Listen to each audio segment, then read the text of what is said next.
Hello my dear students, कैसे हैं आप सब। उम्मीद करती हूँ अच्छे होंगे। तो मैं प्रियंका पांचाल और आपका वेलकम करती हूँ कैसे इंस्टीट्यूट के लाइव वेब पे। ठीक है बच्चों, तो आज हम शुरू करने जा रहे हैं दोबारा से वही प्रीवियस चैप्टर क्लास 12 का चैप्टर नंबर 3 रिप्रोडक्टिव हेल्थ। और उसमें से हमारा रिप्रोडक्टिव हेल्थ के बारे में कुछ बेसिक्स हो गए थे। उसके बाद हमने medical termination of pregnancy act किया था। ठीक है, कौन कौन से कॉन्ट्रासेप्शन मेथड होते हैं, ये सारा हमारा ऑलमोस्ट हो गया था। लेकिन आज जो हम शुरू करने जा रहे हैं that is very important topic. और ये आपके कुछ चीज़ें ऐसी होती हैं ना कि आपको किताबी ज्ञान तो चाहिए, लेकिन उसके बाहर भी आपको बहुत सारी चीज़ें होती हैं कि अपने लाइफ को सर्वाइव करने के लिए कुछ इन्फॉर्मेशन होनी बहुत ज़रूरी होती है। ठीक है, तो उसी में से ही जो आज जिस डिज़ीज़ पे या जिस टॉपिक्स पे हम बात करने वाले होते हैं वो एक ऐसा टॉपिक है जिसकी आपको जानकारी होनी बहुत ज़्यादा ज़रूरी है। ठीक है, आज हम बात करने वाले हैं सेक्सुअली ट्रांसमिटेड डिजीज़ की। ठीक है, जिनको हम शॉर्ट फॉर्म में क्या बोलते हैं, STD डिजीज़। देखो, जैसे इसका नाम से इंडिकेट हो रहा है कि सेक्सुअली ट्रांसमिटेड डिजीज़, यानी ऐसी कौन कौन सी डिजीज़ होती हैं जो सेक्सुअल मोड के थ्रू जो है वो फैलती हैं, तो उन्हीं को ही हम बोलते हैं सेक्सुअली ट्रांसमिटेड डिजीज़। इनके जो पॉजिटिव एजेंट होते हैं जिनके थ्रू ये सेक्सुअल ट्रांसमिशन होता है किसी भी infected person to healthy person. Sorry बच्चों, एक सेकेंड।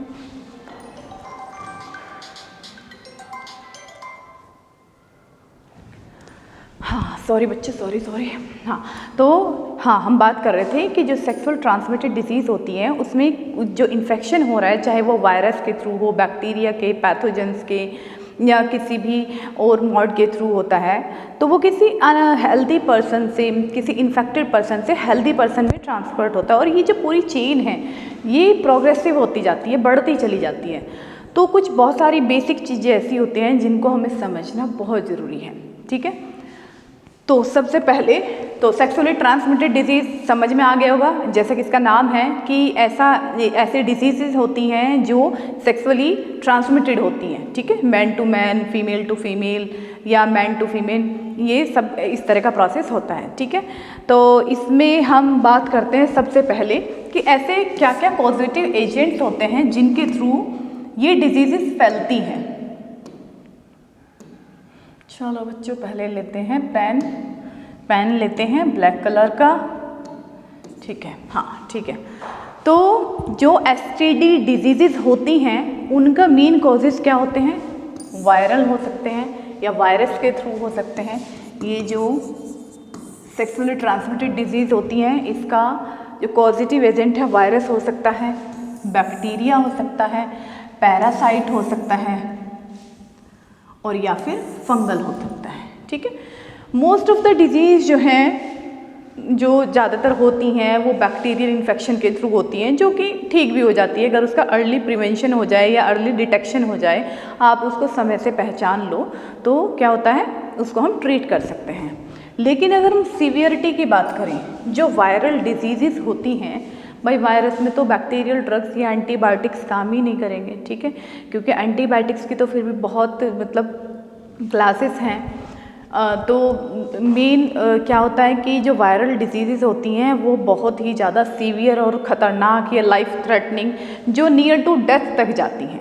ठीक है, तो आज हम ज़्यादातर वही पढ़ने वाले हैं। उसमें वायरल वाली देख लो, एड्स होती है, genital herpes simplex and genital warm. ठीक है, उसके बाद जो बैक्टीरिया के थ्रू होती हैं उसमें syphilis, gonorrhoea, non gonorrhoeal urethritis, chancroid, non specific vaginitis and granuloma इंग्यूनेल।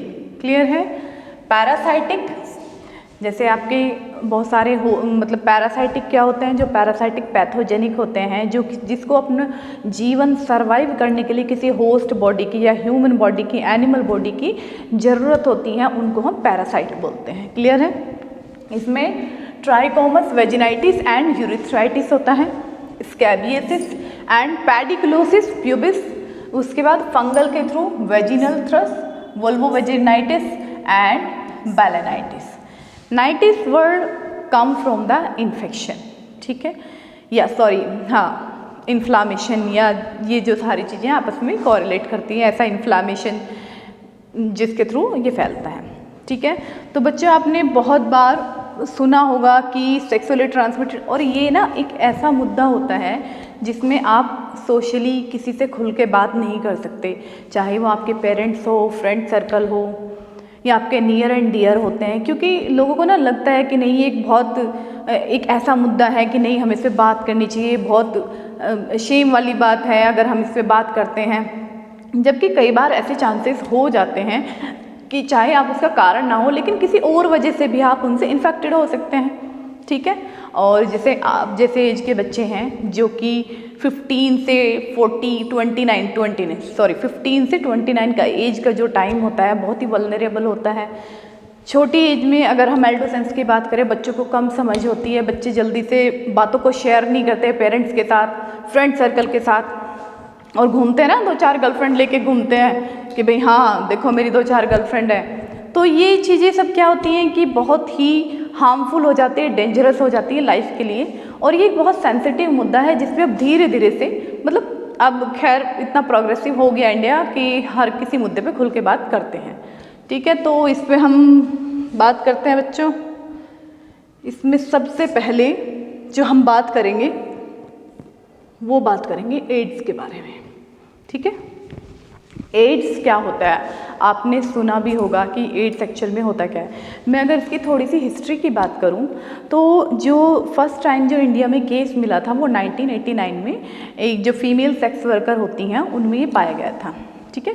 ये चेन्नई में केस आया था और वहाँ से धीरे धीरे जैसे जैसे पर्सन टू पर्सन ये आपस में फैलता गया, ठीक है।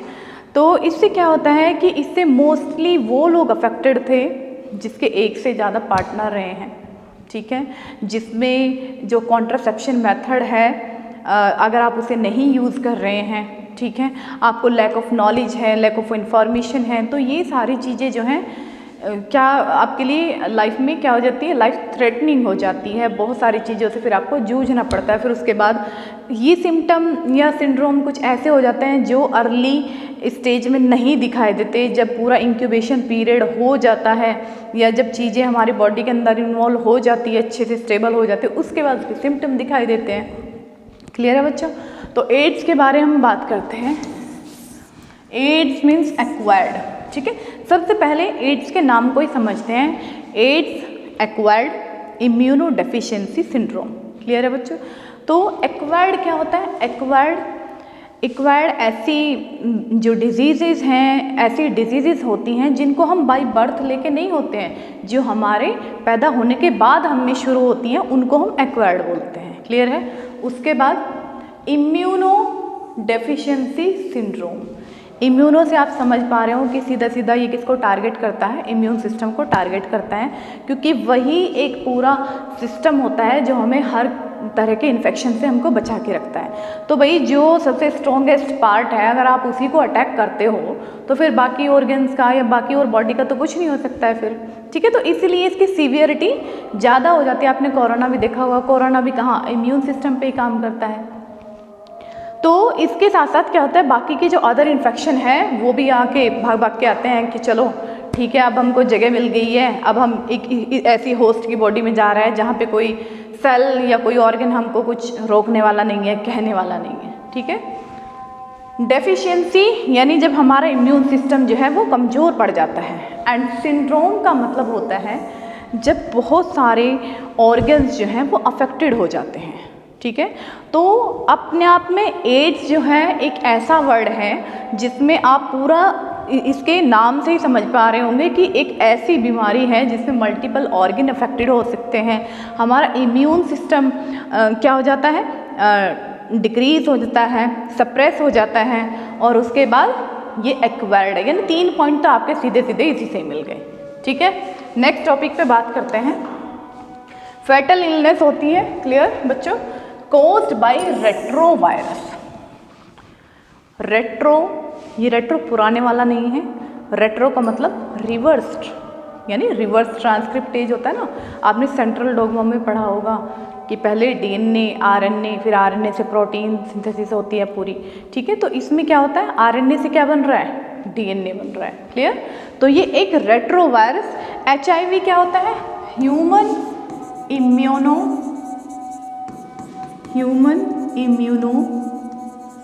Deficiency syndrome. पर्टिकुलर हमने सिर्फ ये किस पे एक्ट करता है, ये करता है ह्यूमन पे, यानी स्पेसिफिक दिया है कि ह्यूमन इम्यूनो डेफिशिएंसी वायरस है, ह्यूमन को ही ये अफेक्ट करता है। ठीक है, तो रेट्रोवायरस है, HIV है। उसके बाद it break down the body's immune system leaving the patient vulnerable to a host of life threatening. ठीक है, opportunistic infections, neurological disorders, unusual malignancies. इन लाइन का कहने का मतलब है जो एड्स है, अगर वो ये HIV वायरस किसी भी होस्ट के अंदर, हेल्दी पर्सन के अंदर आ जाता है, तो इसमें क्या होता है, उसके पेशेंट जो है बहुत वल्नरेबल हो जाता है, उसको इन्फेक्शन के चांसेस बहुत ज़्यादा हो जाता है, क्योंकि जो इम्यून सिस्टम उसको प्रोटेक्ट कर रहा है वो खुद में ही अपने आप में एक तरह से ख़त्म हो रहा है। ठीक है, तो उसको जो बाकी के जो इन्फेक्शन है उनको चांसेस मिल रहे हैं, आते जा रहे हैं। और इसमें बहुत सारी अपॉर्चुनिटिस्टिक इन्फेक्शन, अपॉर्चुनिस्टिक इन्फेक्शन का मतलब उनको अपॉर्चुनिटी मिल रही है कि भाई आओ, ठीक है, अब आपके लिए मैंने स्पेस बना दिया है, HIV वायरस बोलता है जाके। क्लियर। उसके बाद न्यूरोलॉजिकल डिसऑर्डर होते हैं, आपके सेंट्रल नर्वस सिस्टम से रिलेटेड डिसऑर्डर हो सकते हैं। अनयूजुअल मैलिग्नेंसी टर्म यूज़ करा जाता है कैंसर के लिए। ठीक है, तो उसमें किसके चांसेस हो जाते हैं, कैंसर के भी चांसेस हो जाते हैं। क्लियर। तो HIV के बारे में थोड़ा सा क्लियर है। ठीक है बच्चों, नेक्स्ट देख लेते हैं HIV एजेंट्स क्या होते हैं, यानी ह्यूमन इम्यूनो डेफिशिएंसी सिंड्रोम, ये जो वायरस हैं वो क्या होते हैं एक्चुअल में। It is a RNA virus. किसका वायरस है, RNA वायरस होता है, विच रिप्लिकेट्स इन एक्टिवली डिवाइडिंग T4 लिम्फोसाइट्स। जो T4 लिम्फोसाइट्स होते हैं, जो T सेल्स होते हैं वो किस में हेल्प करते हैं, हमारी इम्यूनिटी को बूस्ट करते हैं। क्लियर है। और ये वायरस किसके साथ रिप्लिकेट करता है, डिवाइडिंग करता है T4 लिम्फोसाइट्स को। Unique ability to destroy T4 cell. अगर कोई आपसे पूछने लगे कि T4 की कौन से सेल है जिसपे हमारे इम्यून सिस्टम में जाके काम करता है, दैट आर T4 सेल्स, जिन पे ये अटैक करता है, जिनको हम T4 हेल्पर सेल बोलते हैं। यानी इस वायरस की ऐसी कैपेबिलिटी होती है कि ये हमारी बॉडी के अंदर जो इम्यून सिस्टम है उसकी जो सबसे स्ट्रॉन्गेस्ट बैकबोन आप उसको बोल सकते हो, कि जो T4 सेल्स होती है उसी को सबसे पहले डिस्ट्रॉय करता है। रिजर्वॉयर का मतलब होता है इकट्ठा होना। ठीक है, मतलब कैसे ये रहता है हमारी बॉडी में। Once a person get infected, virus remains in his body life long. अगर कोई भी एक पर्सन अपनी लाइफ में इस वायरस से इन्फेक्टेड हो जाता है, एक बार किसी को ये इन्फेक्शन हो जाता है, and the person is symptomless carrier for years before the symptoms actually appear. कई बार बहुत सारे पेशेंट की ऐसी हिस्ट्री रहती है कि जो अर्ली स्टेज है, कुछ तो उनको पता नहीं चल पाता, कुछ हेजिटेशन में लोगों से शेयर नहीं करते हैं, डायग्नोसिस नहीं हो पाती है सही टाइम से, तो क्या होता है एक अर्ली स्टेज में इसके सिम्टम नहीं आते हैं और ये एक डॉर्मेंट स्टेट में हमारी बॉडी में आराम से रहता है। डॉर्मेंट स्टेट का मतलब है कि इसको कुछ नहीं करना है, आराम से पड़े रहना है बॉडी के अंदर। जब इसकी फेवरेबल कंडीशन आ जाए, फेवरेबल कंडीशन का मतलब जब कोई हमारी बॉडी की इम्यूनिटी वीक हो जाए, उस टाइम क्या होता है, ये अपने सिम्टम जो है ये अपना कमाल दिखाना जो है फिर शुरू करता है। ठीक है, इसके सिम्टम जो है वो एक्चुअली में फिर अपीयर होते हैं। क्लियर। सोर्स, कहाँ से ये किस के थ्रू ये हमारी बॉडी में एंटर कर सकता है, ऐसे कौन से मीडियम हैं जिनके थ्रू ये इन्फेक्टेड पर्सन से हमारे अंदर आ सकता है। सबसे पहला है, this virus is found in great concentration in blood. हमारा जो ब्लड है, सेरिब्रोस्पाइनल फ्लूइड होता है, ठीक है, और सीमेन। क्लियर है बच्चों। तो ये और बाकी आजकल तुमने देखा होगा ना कि बहुत सारे लोग आजकल टैटू के लिए जाते हैं कि भाई टैटू बना दो, तो टैटू वाले भैया क्या करते हैं कि वही निडल जो है प्रिक करते हैं, प्रिक करके टैटू बनाते हैं। तो वो क्या होता है, हमारी जो सेल्स होती हैं वो जो आर्टरीज होती हैं उसमें अंदर तक जाते हैं और उसमें कहीं ना कहीं जो ब्लड है, वो ब्लड तो है, टच होता ही है, आपने देखा होगा कई बार जो है ब्लड भी आ जाता है। ठीक है, तो अगर वो निडल चेंज नहीं करते या हाइजीनिक या कोई और प्रिकॉशन नहीं लेते हैं, सॉरी बच्चों लाइट का कुछ इशू है, चलो एक बार देखते हैं पहले इसको यहीं स्टॉप करते हैं 1 सेकंड के लिए।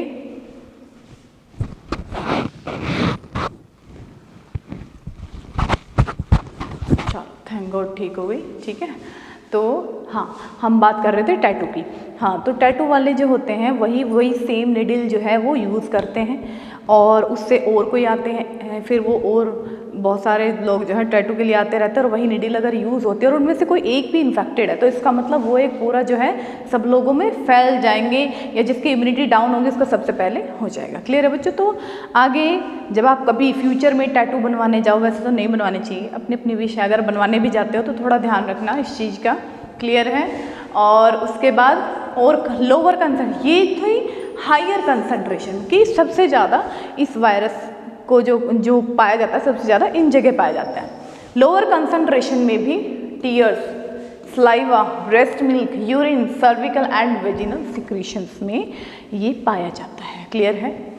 Also isolated from brain tissue, ठीक है, जो हमारे ब्रेन सेल्स होते हैं, टिश्यू होते हैं, वहाँ से, लिम्फ नोड से, बोन मैरो सेल से जो हमारे सेल्स का फॉर्मेशन करते हैं, और स्किन से। ठीक है, तो देखो बच्चा कहाँ पे ये कितने सारे हमारे बॉडी के ऑर्गन्स के अंदर रहता है, कहीं हायर कंसंट्रेशन है, कहीं लोअर कंसंट्रेशन है, तो ज़्यादातर जो है सिक्रीशंस में ये पाया जाता है, फ्लूइड लाइक या म्यूकस लाइक स्ट्रक्चर में पाया जाता है। However only blood and semen are known to be transmit the virus, लेकिन जो सबसे ज़्यादा मोड ऑफ ट्रांसमिशन है वो किसके थ्रू होता है? ब्लड के थ्रू और सीमेन के थ्रू। देखो next, age, most cases are among among sexually active people age between 20 to 49 years. ये एक ऐसा एज ग्रुप है जिसमें ह्यूमन बीइंग, चाहे वो फीमेल हो या मेल हो, सबसे ज़्यादा सेक्सुअली एक्टिव रहते हैं। ठीक है, ये सेक्सुअली इंटरकोर्स होता है क्योंकि इसमें हार्मोनल लोचा, ये सब चीज़ें जो है चलती रहती है, मैरिजेबल एज होती है, गर्लफ्रेंड होते हैं, बॉयफ्रेंड, बहुत सारी ऐसी चीज़ें हो जाती हैं। तो ये एज ग्रुप जो है वो सबसे ज़्यादा होस्ट होता है इन वायरस के लिए। क्लियर है? वायरस ऐसे ऐसे लोगों को ढूंढता है। क्लियर?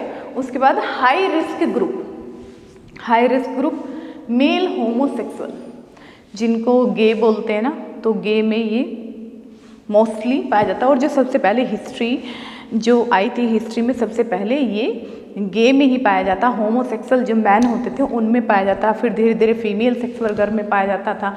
तो एक्चुअल में ये समझ नहीं आ रहा था लोगों को अर्ली में, कि शुरू में कि ये सिर्फ, उनको ये लगा कि सिर्फ नहीं बस इन्हीं में है, लेकिन धीरे धीरे ये केसेस जो हैं बढ़ते गए और उनसे वो फिर हेल्दी पर्सन को भी आते चले गए, और वो केसेस जो हैं वो धीरे धीरे फिर बढ़ने शुरू हो गए। क्लियर?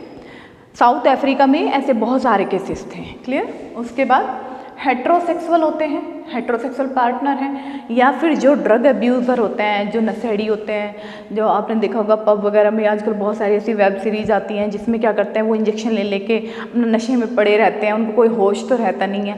ठीक है, तो ऐसे कुछ नालायक होते हैं, और जिसकी वजह से क्या होता है, एड्स का ट्रांसमिशन हो जाता है। लगाते हैं ना वो निडल, सेम निडल यूज़ करते हैं, फिर आओ तुम भी मेरे दोस्त हो, तुम भी मेरे दोस्त हो, सभी एक निडल से लगे रहते हैं। Clear? Drug abuser, blood transfusion recipient, कई बार जो ब्लड ट्रांसफ्यूजन होता है, ब्लड ट्रांसफ्यूजन में भी ये अगर कोई इन्फेक्टेड पर्सन है तो, और किसी हेल्दी पर्सन में हम वो ब्लड ट्रांसफ़र कर रहे हैं तो भी हो सकता है। ठीक है? Haemophilics and patient with sexually transmitted disease, और जिसमें सेक्सुअली ट्रांसमिटेड डिजीज़ के थ्रू या जो हेमोफिलिक पेशेंट हैं उसमें ये चांसेस हो सकता है। क्लियर है बच्चों? तो आगे से लाइफ में ध्यान रखना, जो आपके इस एज ग्रुप के बच्चे हैं, फ्रेंड्स हैं, नियर एंड डियर हैं, तो उनको थोड़ा समझाना कि नहीं ठीक है कि भाई चलो ठीक है, तो यूज़ ऑफ कॉन्ट्रासेप्शन करें, ऐसे मल्टीपल पार्टनर से बचें जिनको आप जानते हैं, जिसका बैकग्राउंड आपको पता, आपको उनकी हिस्ट्री पता है। ठीक है, उसी पार्टनर के साथ आप रह सकते हैं, लेकिन जो अननोन पार्टनर है उसके साथ सेक्सुअल रिलेशनशिप नहीं करना चाहिए। क्लियर है? तो क्योंकि यही है बच्चों, बोलते हैं ना, prevention is better than cure, कि कुछ भी घटना घटने से पहले आप चीज़ों को थोड़ा अपने पास ज्ञान रखो, समझो चीज़ों को। क्लियर? देखो रूट ऑफ ट्रांसमिशन क्या है, सेक्सुअल कांटेक्ट में मेल टू मेल भी हो सकता है, मेल टू फीमेल भी हो सकता है, फीमेल टू मेल भी हो सकता है एंड फीमेल टू फीमेल भी हो सकता है, ठीक है। उसके बाद है blood exposure, injecting drug use, needle sharing, occupational exposure, transfusion of blood. अगर आपने 90s 80 के आसपास की बात होगी, हाँ 1980 के पास की बात है या उससे पहले की बात है, तो जो मोस्टली डॉक्टर होते हैं ना वो सिर्फ एक ही निडल को यूज़ करते थे। लेकिन धीरे धीरे जैसे इस केसेस के बारे में पता चला, क्योंकि इंडिया में तब तक इसके केसेस जो है कुछ मिलने शुरू हो गए और उसके बाद से ही फिर डॉक्टर जो है वो दूसरे निडल को यूज़ करने लगे। क्लियर। ब्लड एक्सपोजर ब्लड के थ्रू भी होता है, निडल शेयरिंग के थ्रू होता है। उसके बाद पेरीनेटल, हाँ पेरीनेटल, सपोज करो अगर कोई मदर इन्फेक्टेड है HIV वायरस से, तो थ्रू द प्लेसेंटा वो उसके बेबी में जाने के चांसेस उसके बढ़ जाते हैं। तो ये कुछ मोड ऑफ ट्रांसमिशन है। उसके बाद और भी देखते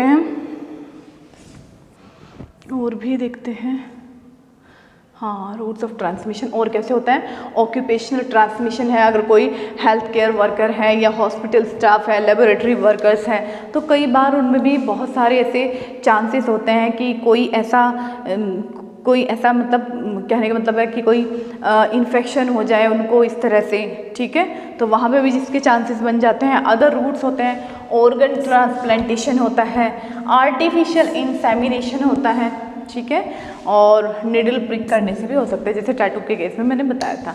तो ये कुछ रूट ऑफ ट्रांसमिशन होते हैं। क्लियर है। ठीक है बच्चों, ठीक है। हाँ देखो कैसे आ रहा है HIV वायरस, ठीक है। ये HIV वायरस है और ये हमारे इम्यून सिस्टम की सबसे स्ट्रॉन्गेस्ट सेल्स होती हैं। स्ट्रॉन्गेस्ट इन द सेंस कि कोई भी बैक्टीरिया, फॉरेन पार्टिकल्स कुछ भी आता है तो ये टी सेल जो है स्टिमुलेट हो जाती है, एक्टिवेट हो जाती है और उनको मार गिराने की कोशिश करती है। लेकिन ये जो वायरस है इसका मेन टारगेट ही T सेल होता है, ठीक है। और ये T सेल को भी इन्फेक्टेड कर देता है और उसके बाद देखो T सेल का बेचारे का क्या हाल कर देता है। जब T सेल का ये हाल है तो पूरी ह्यूमन बॉडी का सोचो फिर ये क्या हाल करता होगा। क्लियर है। देखो अब उसके बाद क्या आता है, भाई चलो सब कुछ हो गया तो फिर भी ये जिसको नहीं हो रहा है, ये जिसको हो रहा है, क्या क्या हम उनको समझा सकते हैं, क्या क्या प्रिवेंशन हम कर सकते हैं। तो सबसे पहले avoid multiple partners, use condoms, ठीक है। कि जो मल्टीपल पार्टनर्स हैं उनसे आप बचें, ठीक है। कॉन्डोम का यूज़ करें। Use sterile needle each time for injection. Sterile needle का मतलब है जो बॉयल करी हुई होंगी, जो फ्री फ्रॉम बैक्टीरिया होंगी, ये जो न्यू निडल हैं वो आपको यूज़ करनी है। क्लियर।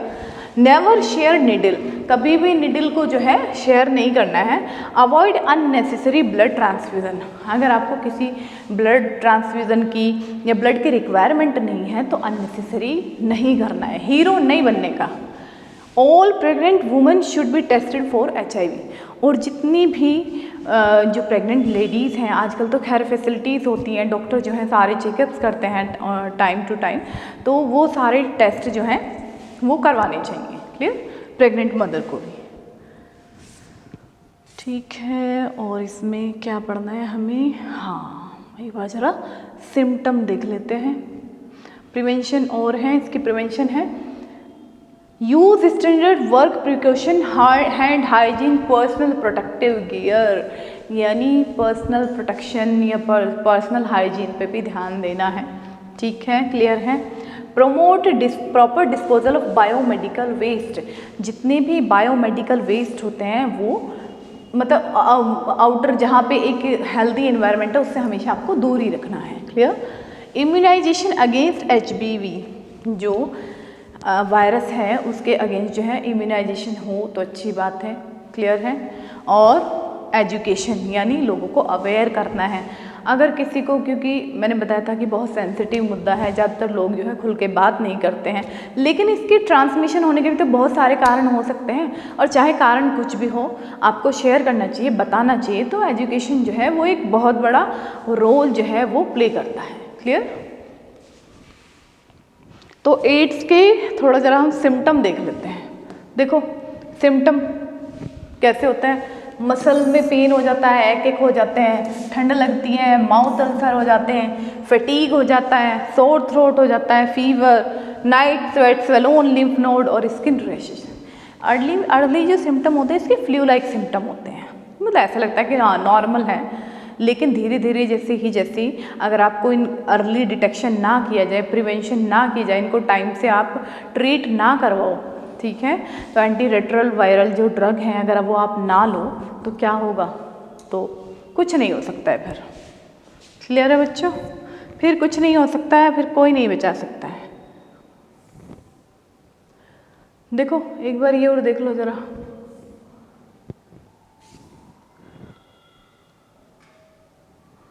हाँ इसमें एक पॉइंट है, you can not gate HIV। इस डिज़ीज़ को शुरू में लेके ना बहुत भ्रांतियाँ थी कि अगर सपोज करो किसी को एड्स हो गया तो हमें उसके पास जाना नहीं है, खाना नहीं है, रहना नहीं है, तो उसके लिए भी लोगों में बड़ी परेशानियाँ हुई कि भाई अब क्या किया जाए। तो फिर जो है गवर्नमेंट के थ्रू कुछ ऐसे रेगुलेशंस आए जिसमें लिखा था कि आप कैसे उन पेशेंट को भी डील कर सकते हो, क्योंकि एक तो पेशेंट पहले से ही परेशान है, ऊपर से कोई उससे बात नहीं कर रहा है, उसके साथ में नहीं रहे, तो पेशेंट जो है एक और मेंटल डिसऑर्डर होने के उसको चांसेस और हो जाते हैं। क्लियर है? मेंटल स्टेट जो स्टेबली वो नहीं हो पाता है। Sex without you can get, हाँ किन से आप जो है इन्फेक्टेड हो सकते हैं? Sex without a condom, pass from mother to body, sorry mother to baby, sorry पता नहीं क्या बोल रही हूँ मैं, sharing injection equipment, contaminated blood transfusion and organ plant, ये हम ट्रांसप्लांटेशन ये हमने पढ़ लिया था।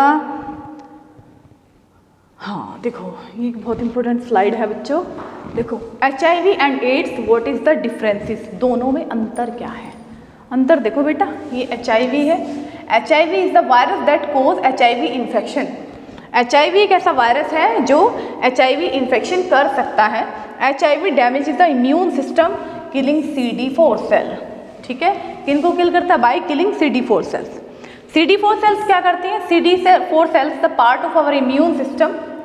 HIV attacks and kill CD4 cell.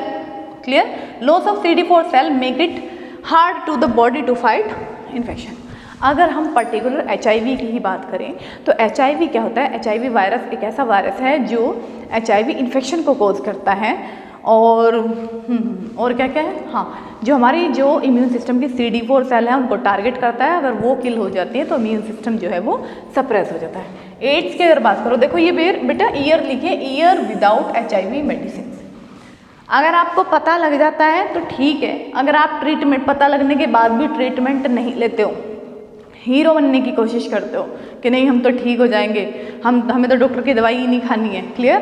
तो क्या होता है, देखो यहाँ पे एक ही दो ही वायरस थे, 2 से कितने हो गए 4 साल में, 3 हो गए, फिर देखो कितने हो गए, और फिर देखो पूरी बॉडी में वायरस ही वायरस भरे पड़े हैं। क्लियर? तो ये क्या है? AIDS the last stage of HIV infection. AIDS जो है वो लास्ट स्टेज होती है HIV इन्फेक्शन। क्लियर है? HIV में और एड्स में अंतर समझ रहे हो? HIV इन्फेक्शन जो है अर्ली स्टेज में होता है, एड्स जो है वो लास्ट स्टेज होती है इन्फेक्शन की। जैसे ही HIV इन्फेक्शन फैलता है, ठीक है, तो उसके बाद जो एडवांस होकर उससे आगे बढ़ के क्या बन जाता है? एड्स बन जाता है। The amount of HIV in the body increase and the number of CD4 cell decrease. जैसे जैसे HIV के वायरस बढ़ते जाएंगे, CD4 सेल्स जो है वो डिक्रीज होते जाएंगे। Clear? HIV medicine can stop HIV infection from progressing to AIDS. बहुत सारे ऐसी कॉम्बिनेशंस में ड्रग हैं मार्केट में जो काफ़ी महंगी भी हैं, ठीक है, और बहुत हद तक सिर्फ वो उसको रोक सकता है, but not properly cure. Clear है? तो इसलिए बच्चों ध्यान से, ठीक है, हाँ, without HIV medicine HIV advance to AIDS in about 10 to 12 years. और कहाँ तक खींच के ले जाते हैं इस इन्फेक्शन को? 12 साल तक। और ये इन्फेक्शन देखो कैसे कैसे धीरे धीरे कितने एज इसने ले लिए हैं, कितना टाइम इसने खींच लिया है। अर्ली सिम्टम देख लो जरा एक बार, और भी देख लेते हैं। फीवर, चिल लिम्फ नोड में, ठीक है, और माउथ अल्सर, मसल फटीग, थकान हो जाती है, नोजिया, वोमिटिंग, उल्टी सी आती है, चक्कर आने लगते हैं। क्लियर? जॉइंट पेन होता है, हेडेक एंड मूड स्विंग होते रहते हैं, निमोनिया, कफ विद फ्लेजम बलगम वाला जो है कफ आता है, clear. Shortness of breath and chest pain हो सकते हैं। मैंने बताया ना कि सिंड्रोम क्या मल्टीपल ऑर्गन भी इसके साथ साथ अफेक्टेड हो जाते हैं, क्लियर। तो ये सारी वही चीज़ है। हाई हार्ट रेट हो जाता है, लो ब्लड प्रेशर हो जाता है, clear. Clamminess, rashes and blueness of the skin, skin जो है वो नीली पड़ने लगती है। वुमेन में changing in menstruation, lower belly pain, जो एब्डोमेन वाला हिस्सा है वहाँ पे उसको दर्द रहना शुरू होता है, वैजिनल ईस्ट इन्फेक्शन हो जाता है और लेटर स्टेज में वो इन्फेक्शन जो है ग्रो कर जाता है। तो ये एक पूरा ओवरव्यू हो गया आज एड्स के बारे में। मैं उम्मीद करती हूँ कि आज आपको एड्स जो है अच्छे से और भी क्लियर हो गया होगा बच्चों, ठीक है। ठीक है, अब नेक्स्ट पढ़ते हैं सिफिलिसिस। देखो डॉक्टर साहब बोर्ड लेके खड़े हैं कि भैया सिफिलिसिस है, ये भी सेक्सुअली ट्रांसमिटेड डिजीज़ होती है, बैक्टीरिया के थ्रू फैलती है, लेकिन इसका प्रिवेंशन है क्योंकि एंटीबैक्टीरियल ड्रग हमारे पास है, क्लियर है। तो डॉक्टर साहब बताते हैं, चलो अभी आगे क्या बताना चाह रहे हैं देखते हैं। देखो ये क्या है, ये है हमारा बैक्टीरिया और बैक्टीरिया का नाम है स्पैरोचीट ट्रैपिनोमा पैलिडम, क्लियर है। It is delicate and rapidly killed by drawing, high temperature, disinfectant and soap and water. इसको आप किल कर सकते हो, इसको आप प्रिवेंट कर सकते हो, किसके थ्रू। वो डेलिकेट होता है, बेचारा नाजुक सा होता है, अगर आप इसको ट्रीटमेंट कर दोगे, इसका प्रिवेंशन कर लोगे तो ये रुक जाता है, क्लियर। रैपिडली बहुत जल्दी से किल हो जाता है, किसके थ्रू, अगर हम इसको ड्राई कर दें, हाई टेम्परेचर पे हीट कर दें, डिसइंफेक्टेंट हम यूज़ कर दें, क्लियर। डिसइंफेक्टेंट मतलब जो इन्फेक्शन को क्या करें, साफ कर दें, ठीक है। एंड सोप एंड वाटर से भी ये इफेक्टिव होता है, क्लियर है। सिफिलिसिस हो गया। देखो अब ये जो सिफिलिसिस है ये दो तरह का होता है, ये कॉन्जेनाइटल भी होता है, ये एक्वायर्ड भी है। एड्स के केस में हमने पढ़ा ये मोस्टली कैसे था, एक्वायर्ड है, ठीक है। कॉन्जेनाइटल तभी होगा अगर वो मदर को है, क्लियर है। लेकिन ये कॉन्जेनाइटल भी है, एक्वायर्ड भी है। अगर कॉन्जेनाइटल है mother to child in uterus है और ये थ्रू सेक्स और ब्लड ट्रांसफ्यूजन, ठीक है। सेम वही ऐसे सही है। इसकी जो स्टेजेस होती है, इसकी दो स्टेजेस हैं, अर्ली स्टेज जो कि 2 साल तक होती है, उसके बाद लेट स्टेज। एक्वायर्ड में अर्ली सिफिलिसिस और लेट सिफिलिसिस। अब देखो भैया जो एक्वायर्ड है, जो हमें बाद वाली, देखो भाई जो हो गई है पहले से, अगर मदर से बच्चे में आ रहे हैं तो क्या ही कर सकते हैं, लेकिन जो एक्वायर्ड है उसके लिए तो हम प्रिवेंशन ले सकते हैं ना। तो इसमें देखो प्राइमरी, सेकेंडरी और अर्ली लेटेंट, क्लियर है। ऐसे ही इसमें जो लेट सिफिलिसिस, जो टर्सरी, जो बाद में हो रही है, neurological, cardiovascular, gummatous and late latent. देखो कहाँ तक अगर आप अर्ली प्रिवेंशन नहीं करते हैं तो बीमारी देखो कहाँ तक चली जाती है, क्लियर। सिफिलिसिस भी देख लेते हैं।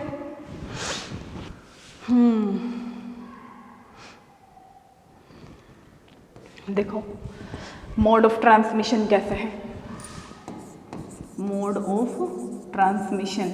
मोड ऑफ ट्रांसमिशन का मतलब होता है कि कैसे फैल रहा है या फिर ये कैसे काम करता है, या इसको इसमें हम मैकेनिज्म भी रख सकते हैं, मैकेनिज्म ऑफ एक्शन।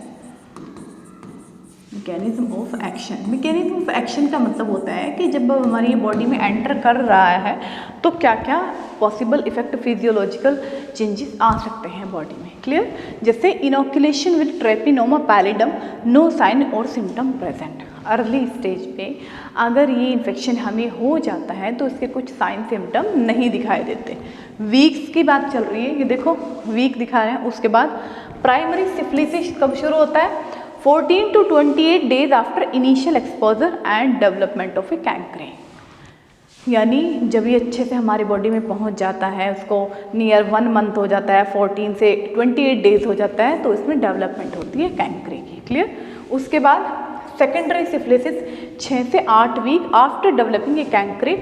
उसके बाद जो है सिम्टम जो है वो पूरे अच्छे से दिखाई देते हैं, रैशेस हो जाते हैं, लिम्फेडोनोपैथी हो जाते हैं, जो लिम्फ नोड है वो बाहर की तरफ निकलने शुरू हो जाते हैं, सोर थ्रोट हो जाता है, फीवर हो जाता है, क्लियर है।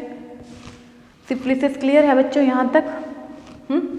इसका ट्रैपिनोमा पैलिडम जो है कॉजेटिव एजेंट है, तो अगर वो उसमें इनिशियली हमारी बॉडी में रहता है तो कोई साइन सिम्टम नहीं होते हैं, लेकिन धीरे धीरे जैसे ही प्राइमरी स्टेज पे आता है, जो प्राइमरी स्टेज पे है 14 to 28 डेज कैंक्रेशन होता है, उसके बाद 6 to 8 वीक पे अपना शरीर दिखाना शुरू करता है, उसके बाद आ जाता है ईयर।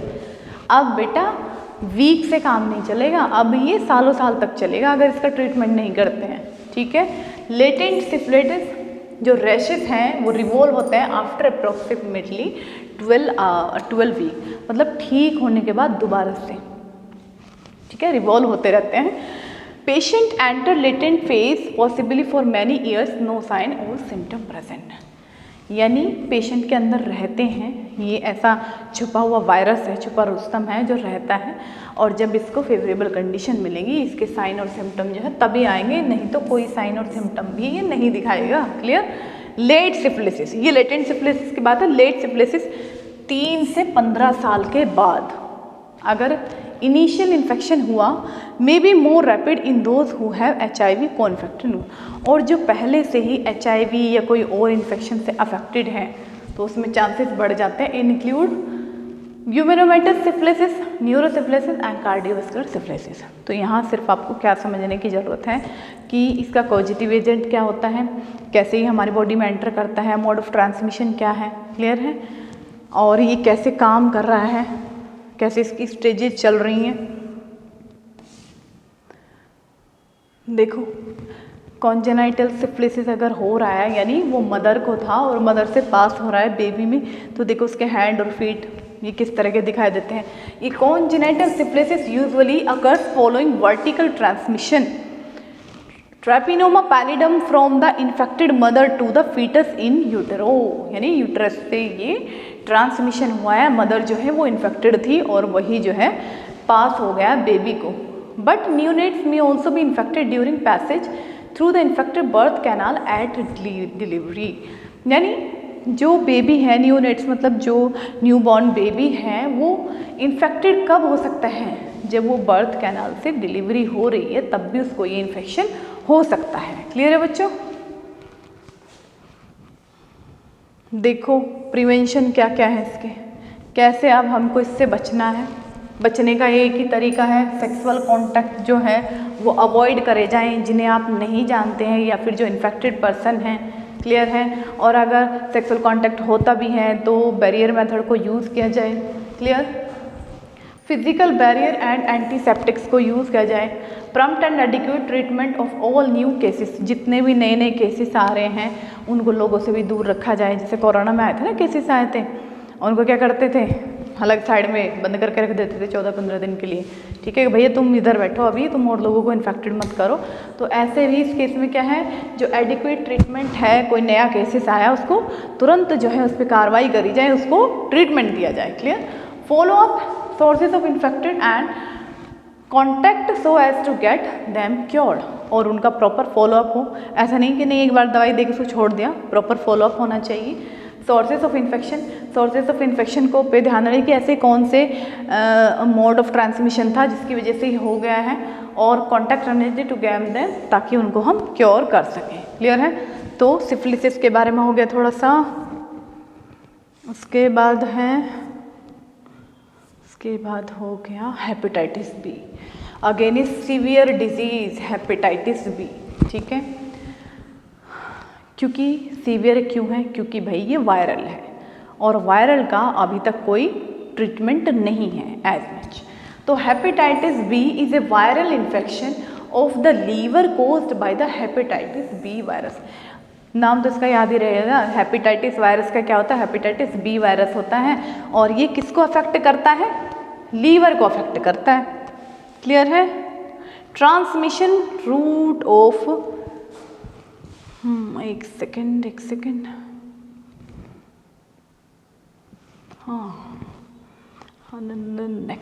यही है, ठीक है।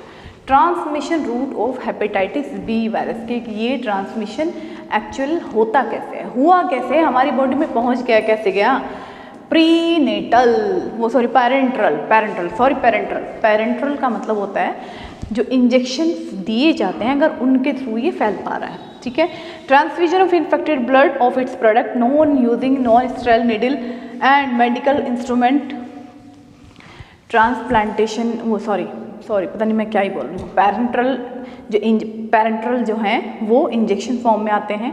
जितने भी इंजेक्शन दिए जाते हैं अगर आप उसमें स्टेराइल निडल यूज़ नहीं कर रहे हैं और वही पेशेंट को आप बार बार यूज़ कर रहे हैं तो उसमें चांसेस होते हैं वायरस आने के। Sexual risk of sexual transmission, अगर उसमें से किसी को एक क्या है वायरस से इन्फेक्टेड है तो 40 से 45% चांसेस जो हैं वो वायरस आने के बढ़ जाते हैं। और the risk is much higher among person having multiple sexual partner, जिसके एक से ज़्यादा सेक्सुअल पार्टनर हो, जो सेक्स वर्कर हो, चाहे वो मैन हो या वुमेन हो, ठीक है, क्लियर है, या जो गे हो, तो उनमें सारे क्या होते हैं चांसेस जो हैं वो बढ़ जाते हैं।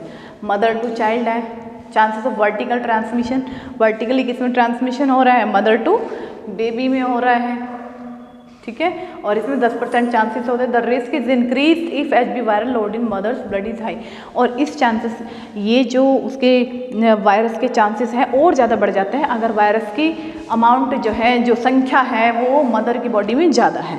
HBV is transmitted not transmitted, किसके थ्रू ट्रांसमिटेड नहीं होता, एयर के थ्रू, ड्रॉपलेट्स के थ्रू, वेक्टर के थ्रू और एनिमल के थ्रू, इनके थ्रू जो है ये क्या नहीं होता, नहीं फैलता है। क्लियर?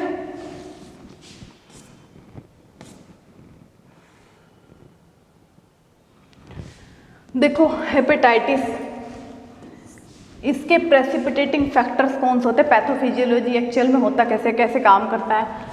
वायरसेस है, IV drug use, contaminated food, water, blood, alcohol, ये सारे क्या हैं इसके सोर्सेस होते हैं ट्रांसमिशन के। और कहाँ पे जाते हैं ये सब, कहाँ जाएंगे, ये जाएंगे हमारे लीवर के पास, छोटू से लीवर के पास। लीवर के पास जाके क्या करेंगे, जो लीवर की जो सेल हैं उनको डैमेज करना शुरू करेंगे, डिस्ट्रक्शन करना शुरू करेंगे। और लीवर जो है जिसकी वजह से उसका एनलार्जमेंट हो जाता है, उसकी जो शेप है वो बिगड़ जाती है, एनलार्ज हो जाती है, बड़ी हो जाती है। और जो लीवर की जो सेल होती हैं जिनको हम अकीनी सेल्स बोलते हैं वो डेड हो जाते हैं। क्लियर है? और मोनोन्यूक्लियर इनफिल्ट्रेट हो जाता है। क्लियर है बच्चों? तो ये एक थोड़ा सा पैथोफिजियोलॉजी है कि कैसे हुआ। फिर ये इन्फिल्ट्रेट होने के बाद उसके बाद क्या होगा, ऑटोलाइसिस होंगे, सेल जो हैं वो अपने आप ही टूटने शुरू हो जाएंगे, डैमेज होने शुरू हो जाएंगे। और एट लास्ट क्या होगा, देखो इसके सिम्टम देखो, डार्क यूरिन हो जाएगा, जॉन्डिस हो जाएगा क्योंकि सारे लीवर से रिलेटेड हैं, तो पीलिया हो सकता है, यूरिन फॉर्मेशन जो है वो अफेक्टेड हो सकती है, यूरिन का कलर चेंज हो सकता है। क्लियर है? नोजिया, वोमिटिंग, एनारोक्सिया हो सकता है, रैशेस आ सकते हैं, एलर्जी हो सकती है। तो ये सारे एक सिम्टम होते हैं हेपेटाइटिस के। क्लियर? ठीक है, नेक्स्ट पढ़ते हैं। हाँ, नेक्स्ट पढ़ते हैं डेफिनेशन। गोनोरिया भी जो आपके एनसीईआरटी में सेक्सुअली ट्रांसमिटेड डिजीज़ है ये भी। और इसमें क्या होता है, disease caused by the Neisseria gonorrhoea, इसका जो पॉजिटिव एजेंट होता है वो होता है निजेरिया गोनोरिया, याद रहेगा ना, Neisseria gonorrhoea. Mainly affect both male and female, mainly affect genitals, rectum and throat part. भाई रिप्रोडक्टिव सिस्टम जो है इसमें इन्वॉल्व हो रहा है, तो जो रिप्रोडक्शन के पार्ट हैं वो इसमें ज़्यादातर जो है वो अफेक्टेड होंगे। और इसमें थ्रोट जो है वो गला जो है वो भी इन्फेक्टेड हो सकता है। क्लियर है? रेक्टम में क्या होगा, इसके सिम्टम अगर रेक्टम में आते, ईचिंग होगा, पस like discharge from the rectum, पस जैसा फॉर्मेशन निकलेगा, ब्लीडिंग होगा। अगर आइज में हो रहा तो आइज पेन होगी, सेंसिटिविटी टू लाइट होगी। ठीक है? उसके बाद पस like discharge only both eyes, दोनों आँख से पस आना जो है, आंसू की जगह क्या निकलेगा, पस निकलेगा भाई। थ्रोट में क्या है, जो गला है वो दुखता रहेगा, शॉर्ट थ्रोट रहेगा। Swollen lymph node in the neck, जो नेक में हमारे लिम्फ नोड होते हैं वो क्या हो जाएंगे, फूल जाएंगे। जॉइंट में, तो जॉइंट है वो अंदर से क्या होंगे, रेड हो जाएंगे, इन्फ्लामेशन होगा, पेनफुल जॉइंट होंगे, सूजन आ जाएगी, इसमें सब चीज़ें हो जाएंगी। ठीक है? गोनोरिया के सिम्टम इन वुमन देख लो भाई, और क्योंकि दोनों ही सेक्सुअल रिप्रोडक्शन में पार्टनर रहे हैं तो चांसेस दोनों में ही बनते हैं। फीमेल के लिए अनयूजुअल वैजिनल डिस्चार्ज, वाइट और येलो कलर हो सकता है।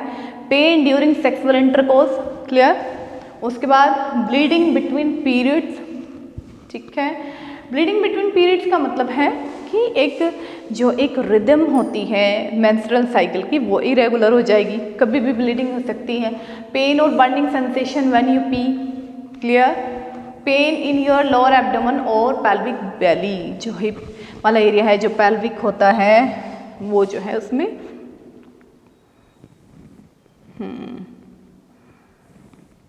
ठीक है, ठीक है, ये हो गया हमारा निजेरिया गोनेरिया, हो गया। अब देखो जेनिटल हर्पिस, ये भी सेक्सुअली ट्रांसमिटेड डिजीज़ है जो आपके एनसीईआरटी में दी गई है। थोड़ा सा देख लेते हैं। जो जेनिटल हर्पिस होता है कॉमन सेक्सुअली ट्रांसमिटेड डिजीज़ है जो कि मैन और वुमन दोनों को अफेक्ट करता है।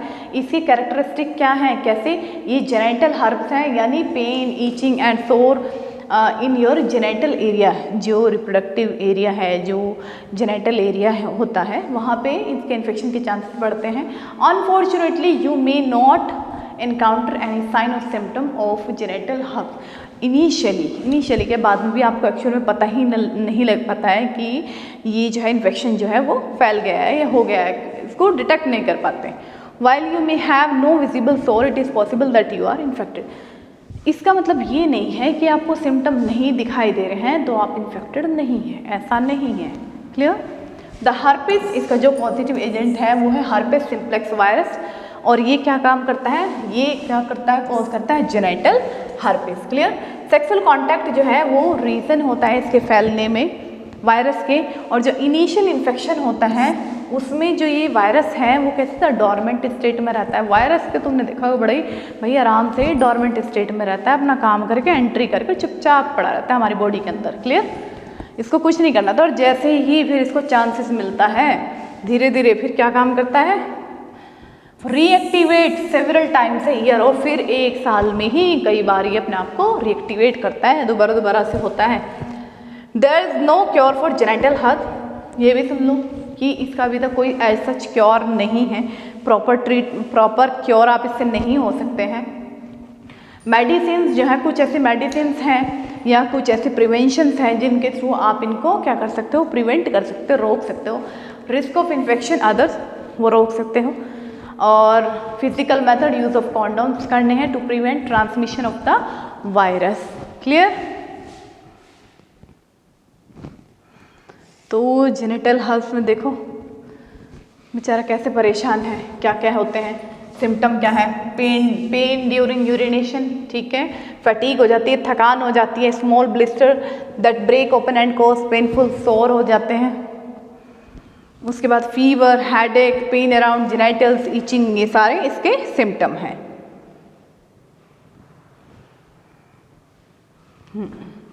कॉज क्या क्या है, ये जो वायरस है ये दो तरह का होता है। वायरस इन्फेक्शन जो कोज करता है HSV1 होता है और HSV2 होता है।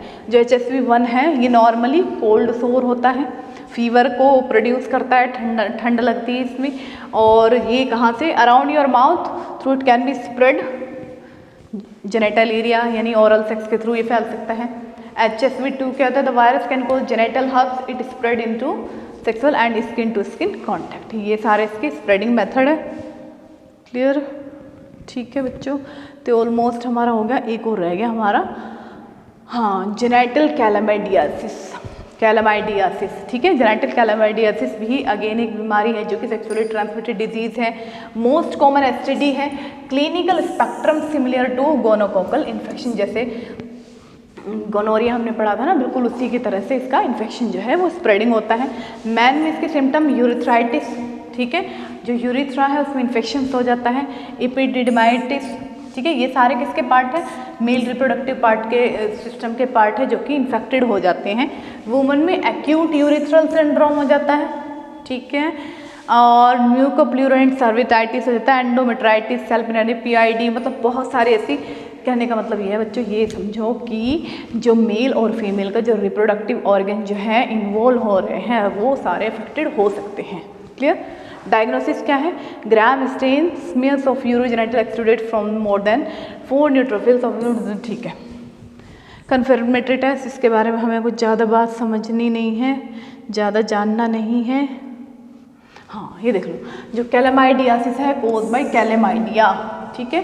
कैलामाइडिया ट्रैकोमैटिस, ये एक बैक्टीरिया है, दिस बैक्टीरिया लाइक वायरसेस, ठीक है, वायरस की तरह होता है और ये इंट्रासेल्युलर पैथोजन यानी सेल के अंदर जो है वो सर्वाइव करता है। इसको जीने के लिए हमारी जो है सेल वो बहुत ज़रूरी है।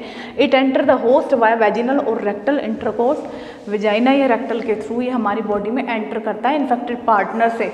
और the cervix is first infected, female का जो सर्विक्स पार्ट होता है रिप्रोडक्टिव सिस्टम का वो सबसे पहले जो है वो अफेक्टेड होता है और उसमें जो है इन्फेक्शन अगर हो जाता है सर्विसाइटिस बोलते हैं। The bacteria then spread upward eventually finding their way to fallopian tube, धीरे धीरे वो ऊपर की तरफ जाता है, फिर फेलोपियन ट्यूब की तरफ जाता है जहाँ पे वो सीवियर इन्फ्लामेशन जो है वो कर सकता है। ठीक है बच्चों, तो ऑलमोस्ट ये हमारी सारी स्लाइड जो हैं ख़त्म हो गई हैं। तो अब हमें क्या करना है, हमें बस याद करना है, पढ़ना है, ठीक है। तो ये सारे जो हैं आपकी एनसीईआरटी में दिए गए हैं, सारी डिजीज़ को आपको ध्यान से पढ़ना है क्योंकि आगे जो है जो ह्यूमन डिजीज़ हैं उसमें भी ये हैं, तो आपको ध्यान से पढ़ना है। और बच्चों एक बात और आपसे कहनी है कि जो भी आप वीडियो देखते हैं आप उनको शेयर कर सकते हैं, आपके बहुत सारे कॉन्टैक्ट्स होते हैं, जब तक आप हमें प्रमोट नहीं करेंगे, आप हमें समझेंगे नहीं कि हम कैसा कर पा रहे हैं, कैसा नहीं कर पा रहे, तो फिर कैसे बात बनेगी, ठीक है। तो इसके लिए सबसे ज़्यादा ज़रूरी है आपके सपोर्ट की, और जैसे हम मेहनत कर रहे हैं आप भी मेहनत करिए, आगे बढ़िए और सब्सक्राइब करिए, शेयर करिए अपने फ्रेंड सर्कल में, क्योंकि ऐसा नहीं है कि सारी इन्फॉर्मेशन आपको होती है, बहुत सारी चीज़ों की आपको सीखने की ज़रूरत है, बहुत सारे ऐसे मीडिया हैं जहाँ से आप सीख सकते हो, तो आपके सपोर्ट की बहुत ज़रूरत है, ठीक है बच्चों। तो एंजॉय करिए लाइफ को, हैप्पी रहिए, हेल्दी रहिए। Thank you.